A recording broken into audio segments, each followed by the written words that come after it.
It's gonna be like. So what if we lose? It's gonna be alright. So what if we get swept? It's gonna be alright. So what if we miss out on the money? It's gonna be alright. That he just gives you that impression. Just getting sued. Everyone's so sensitive. YouTube was demonetizing like half my videos because they were becoming more, you know, progressive, and all of their advertisers would be like, we can't have this. You just will never be a good fighter. So I wish that I could have knocked him out at the start, but as we saw tonight, Jake has spirit. Stephen A. Smith has publicly criticized Jake Paul, claiming that the YouTuber turned boxer is facing financial collapse after being sued over allegations that his fights were fixed. According to Smith, risking everything for illegal shortcuts is never worth it, because once wrongdoing is exposed, consequences are unavoidable. He added that this outcome was inevitable and bound to happen sooner or later, a view echoed by multiple media reports. Normal. I'm talking about people who let it cost them their money. Yeah. That's all I'm talking about. If it don't cost you your money, puff, and pass away. Yeah. Jake Paul has reportedly stated that he lost most of his money, claiming even his YouTube content was taken down due to policy and content violations. He allegedly said that each lawsuit cost him millions, with losses piling up rapidly. Despite once earning enormous sums, Paul claims that continuous legal battles drained his finances, serving as a reminder of how quickly wealth can disappear under constant legal pressure. Like say the names, but there's like a firm who has stolen a bunch of money from celebrities in Los Angeles and athletes. You don't want to say the name because you're probably going to get sued. No, yeah. No, That's another $1 million. I'm probably going to sue them one day. Despite the accusations, Jake Paul has firmly denied fixing any fights. He insists that scripted bouts are illegal and says he will take legal action against anyone who falsely accuses him. According to Paul, these allegations are baseless and potentially criminal, and he has made it clear that he intends to defend his reputation and career aggressively. Versus Mike Tyson was 100% scripted. Mike Tyson repeatedly bit his boxing glove throughout the fight. When fights are scripted, fighters do weird gestures to signal that they're hurt. It's very possible Mike Tyson was biting on his glove to tell Jake Paul to calm down. Now, if that's not enough proof that this fight was scripted, in the middle of the fight, Mike Tyson is literally talking to Jake Paul. Paul has also responded harshly to critics, calling those who label his fights as rigged ignorant about boxing. He argues that many people fail to understand the strategy, timing, and technical elements of the sport. According to him, critics mistake discipline and planning for manipulation, and their accusations stem from a lack of boxing knowledge. I was thinking that you rigging those fights, though. I ain't gonna lie. You honestly believe that? I wanted to believe it when you fought Woodley. Rampage. You know I'm an MMA guy. Anyone who believes that narrative, it's like, come on. You think Anderson Silva's gonna lose? You think Woodley's gonna take a fall? You know these guys. Yeah, no, I didn't think Anderson would take a fall. People think the Mike Tyson fight is rigged. I try to understand. Speaking in Paul's defense, Tunny Jeff dismissed claims that Mike Tyson held back during their fight. He argued that Tyson wasn't restraining himself, stating that if Tyson had thrown full power shots at certain moments, Paul would have immediately countered. Jeff suggested that critics simply don't understand high-level boxing and overlook the tactical decisions fighters make in real time. Sad that Mike Tyson has got to do this fight. This is what I wrote on Instagram, and someone commented saying he doesn't have to do it, he's choosing to do it. And then I thought, you know, you're right, he is choosing to do it, but why is he choosing to do it? Well, he's doing it for one reason and one reason only, and that is the money. He's getting paid so much money to do this, so that tells me he's getting bored. So again, it is sad that someone like Mike Tyson can get bought, because this guy is an absolute legend. He shouldn't be able to get bought like this. He's 57 years old. He needs to be enjoying retirement. Now, I don't think that I've got the wealth that Mike Tyson's got, but if someone offered me $20 million to fight Jake Paul, I would say no, because I care too much about my brain health, about my children, about my family, where it seems like he is being bored. And I'm not trying to disrespect the man. I absolutely love the man. It's just... However, analysts discussing the fight on the Joe Rogan podcast expressed skepticism. They suggested that Paul's bout with Tyson appeared unusually controlled. While Tyson looked sharp and powerful during training footage, his in-ring performance showed restraint, with punches lacking full commitment.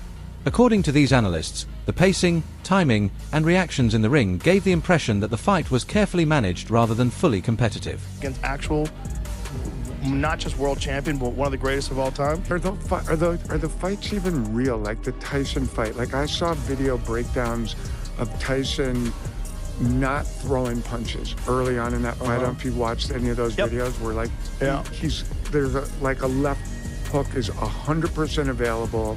Tyson on in training 99% of the time releases that punch and he held up. Like, do you think that was a real fight? It looked like sparring to me. That's what it looked like. But like with an arrangement beforehand? I wouldn't want to speculate because I haven't talked to anybody about it. But my educated assessment, agreed. Yes, agreed. It looked like sparring. Jake Paul's fight against Anthony Joshua raised similar doubts. Observers noted that Paul appeared more focused on survival than dominance, relying heavily on defense rather than aggression. While he showed moments of technical awareness, analysts believe the fight exposed the difficulty of executing calculated strategies against a truly elite opponent. The bout demonstrated that preparation alone doesn't guarantee control in high-level professional boxing. For him in terms of what he's doing in the boxing ring. Listen, so long as people will tune in and so long as Jake Paul is paid by Netflix or any broadcaster to air his fights, we're going to see this continue. And Jake Paul knows his business model, right? Now, this deviated, this AJ fight, which came together kind of last minute after the Tank Davis fight fell apart. But we know Jake Paul's MO here. It's find the most popular guy with the most physical disadvantages for me to fight. And Jake Paul has the benefit that he's turned himself into a villain, or in the pro wrestling circles, a heel. People tune in to watch. We did not tune into this fight to see competitive boxing. Most of us tuned in because we thought, here's Anthony Joshua. Here's a two-time unified heavyweight champion, a guy who physically just overwhelms Jake Paul, and we're finally going to get what Tyron Woodley and Anderson Silva and Nate Diaz were not physically fit, whether it be through their size, experience, or age, to do, and that is knock out Jake Paul. And so, because I don't really feel like we got that satisfying comeuppance that a lot of people have been waiting for, it kind of gives Jake Paul a little bit of mystique, I'd almost say, to still try and string this along. Now, I don't know in terms, he says he wants to be cruiserweight champion. I'm not quite sure what the competitive road there is, because let's make no mistake, the reason this fight lasted as long as it did is because Jake Paul focused exclusively on being elusive. He did his best, and kudos to him, right? He did a great job of not getting cornered.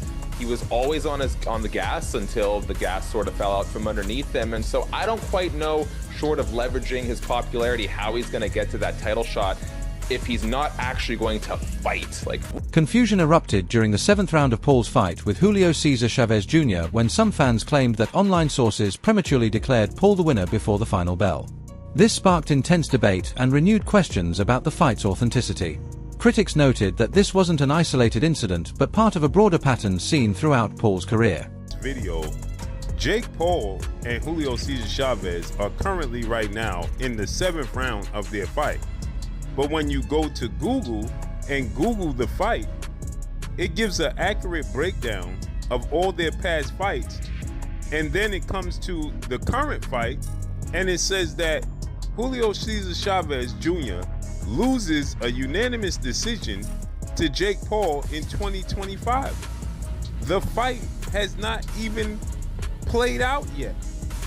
Yet they're saying that this is the end result, as they are fighting right now, currently as it stands. This leans testament to the fact that people state that Jake Paul has his fights fixed. What's your thoughts on this? This is nasty work. Unbelievable.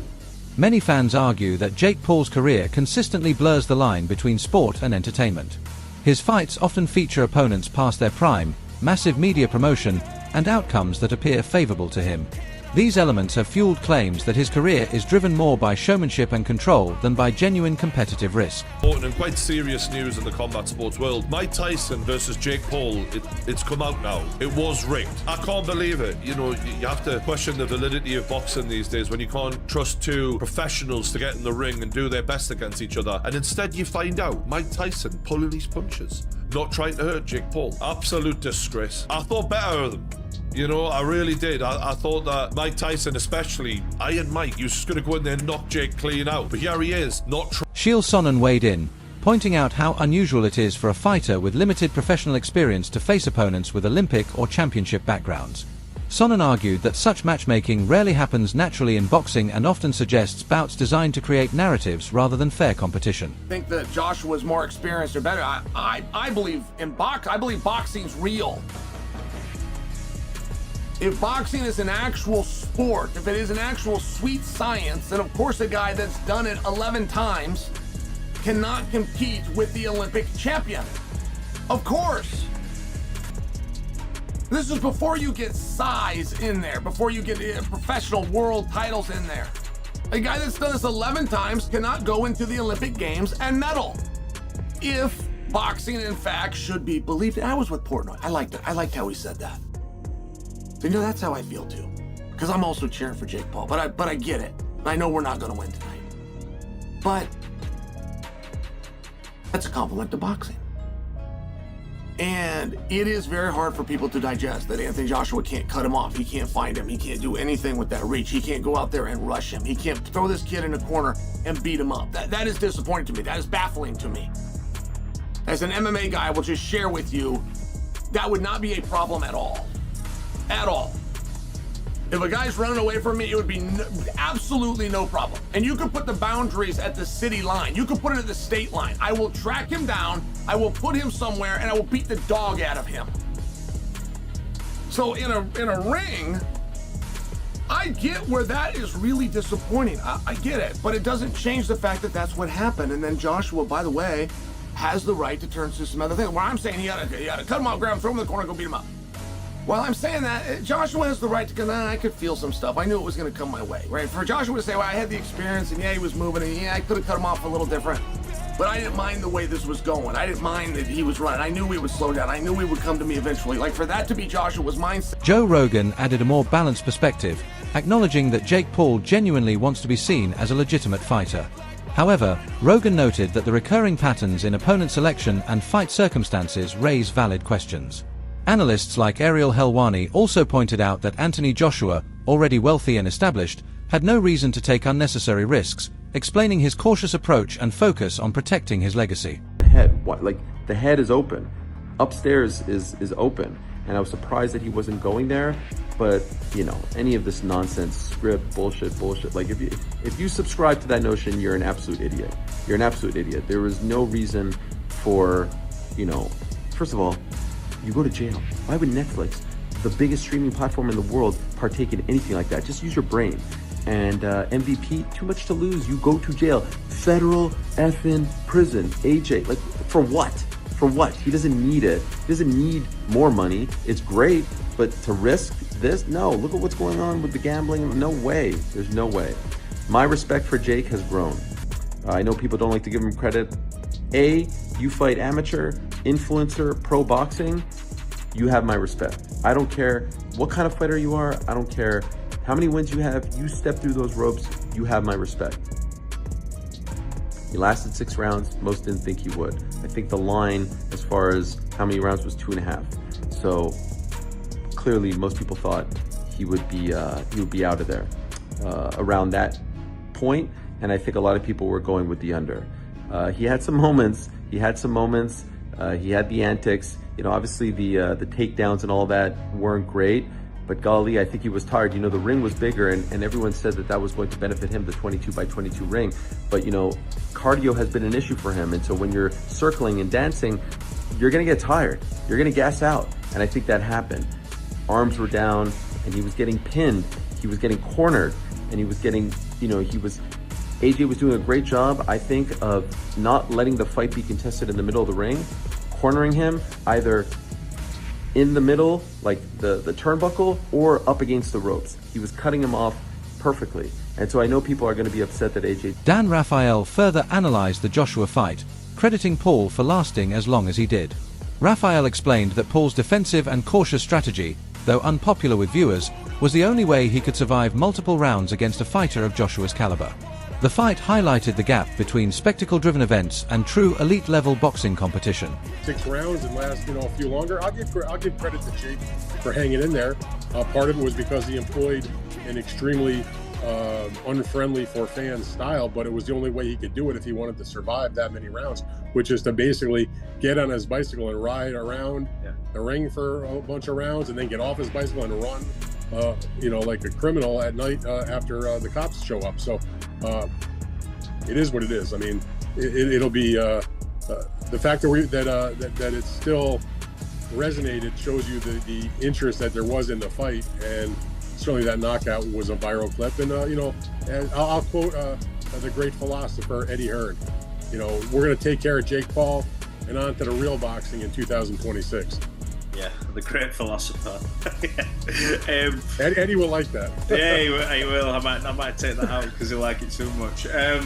Look, in terms of AJ now, I think he's always in a no-win situation. I think unless he flattened him within 10 seconds, someone would have something to say.